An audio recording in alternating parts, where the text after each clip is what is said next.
The Death of Ivan Ilyich by Tolstoy is an interesting novella. The story starts with its epilogue. Ivan is dead. A group of judges are chattering until one of them breaks to them the news that one of their colleagues has passed away. The first thought that comes to their minds is that a position of high esteem is now up for grabs. Peter, Ivan's closest friend, thinks that he should act fast and have his brother-in-law benefit from this new situation. The other judges start to talk about how tedious it is to go to the deceased colleague's house and to pay their condolences to his family.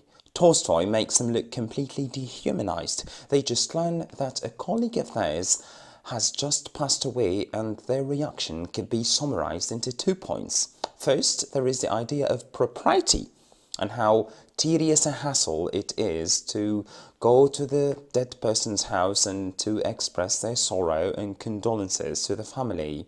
The second point is their thought about how they could benefit from this situation and how they could turn this tragic event into something good that could benefit them and their loved ones. Ivan's colleagues meet at his house.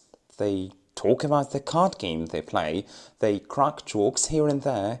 Their presence to pay condolences is not reflected by their actions or their little chats. Praskovia, Ivan's widow, asks to talk privately to Peter. She asks him about ways to maximize the money the family can get out of the death of Ivan. The first chapter is devoted to exposing how acting upon propriety is ridiculous. Actions and displayed intentions are in complete disagreement to the point that it becomes comical. Tolstoy stresses the idea that Ivan is a faithful representative of the 19th century Russian bourgeoisie. Ivan has met his wife while he was working as an examining magistrate. He has always been diligent in his work because he has always aspired to professional and social ascension.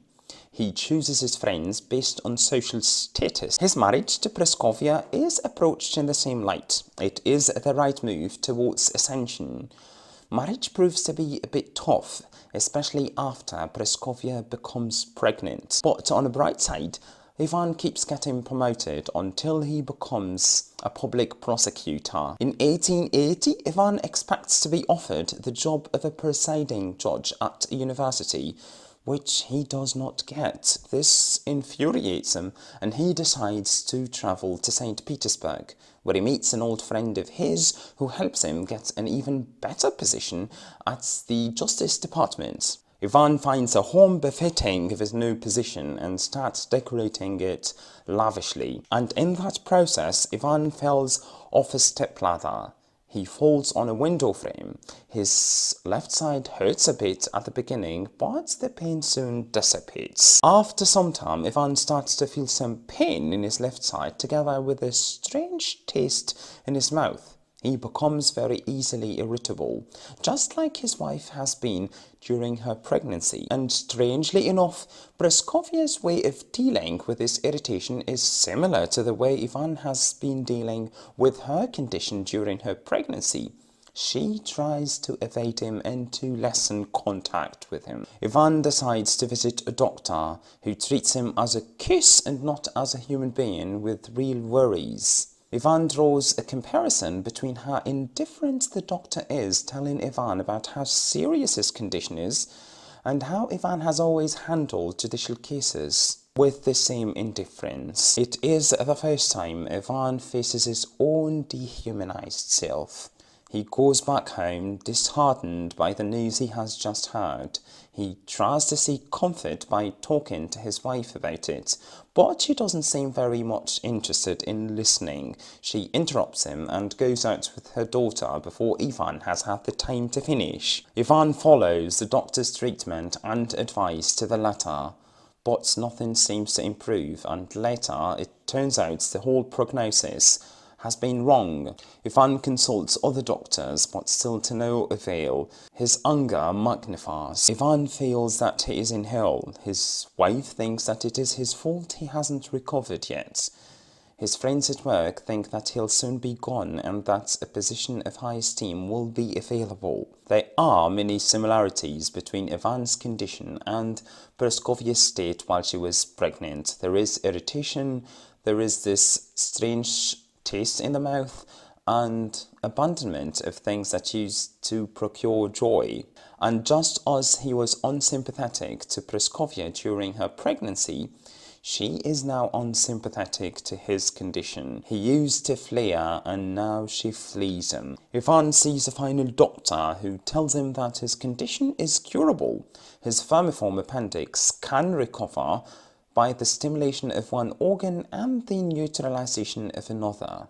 This breathes some hope into Ivan, and in his bed he starts to envision this miraculous scenario where his body organs behave perfectly in a perfect way that would allow recovery. He immediately wakes up to the cold truth that it was practically impossible. This could be a hint to the theory of manifestation, where a person who is in full connection with himself is capable of causing things to exist, causing things to behave in certain ways, things even like organs and body parts to behave in certain ways that would allow healing. But the lifestyle that Ivan has had his entire life and the lifestyle of every member of the bourgeoisie has rendered such a connection between a person and his own self impossible. The way he has lived his entire life erodes the human component in being a human being. Ivan understands that his days are numbered. He struggles to accept the fact that death is approaching. It terrifies him. The final chapter in Ivan's life is painful. He suffers excruciating pain. His meds no longer work. He is bedridden, and his body does not obey him anymore. However, his family treats him as if he's only sick, which angers him even more. The only solace he finds is in Gerasim, the servant. Gerasim calls things what they are. He does not try to placate Ivan by telling him that what he's going through is a simple illness. He tells Ivan that he is going to die, but that it is okay, because everybody dies eventually. Ivan is surprised at how Gerasim approaches life, and especially his. Gerasim does not consider his job as a means to an end. He is proud to help a suffering man during his last days. Ivan regrets how he has lived his entire life doing the exact opposite. His concern has never been about rendering justice and how that could bring happiness to individuals. His main concern has always been about getting things done and exploiting every bit of opportunity in order to climb some steps up the social and professional ladder. An abstract ladder, a lot like the actual ladder he fell off and that provoked his condition. Gerasim takes care of Ivan in the same way a mother would take care of a child. He feeds him, he cleans him up, he even lets him rest his legs on his shoulders, and he does all that out of love. Towards the end of Ivan's life, the people around him look a lot like actors to him. His wife, whose sporadically fixed concern, is in reality anxious to see him go. His doctor, who still examines him, is certain Ivan is beyond recovery. There is a key scene that further reinforces this idea. It is when Ivan is visited by his wife, his daughter, and a fiancé. The parallel between putting an act before Ivan, before setting off to see an actual act in a theatre, is emphatic. The only difference is that the performances of Ivan's family members are not as good as the performances of real actors. The three of them themselves talk about how astounding the acting of Sarah Bernhardt is, as if to say that theirs isn't as much. In one of his moments of solitude, Ivan looks back at his life and tries to convince himself that he has lived a good life, full of achievements and ascension in society. But upon examination, he discovers that as soon as he got out of the period of childhood, he has not really known any real happiness. All his achievements and ascent in society have only brought him fake happiness. He wouldn't qualify any of that as indicators that he has lived a good life. Ivan's health worsens fast. He becomes unable to move from his sofa. In a big apartment he has been so proud to get and to decorate, he is confined to a tiny spot where he has to lie down facing a wall. Ivan's regret over a fake life and his fear of death continue up until the last moment, up until a pivotal moment. It is when Ivan is visited by his son Vasya. He struggles to put his hand on Vasya's head.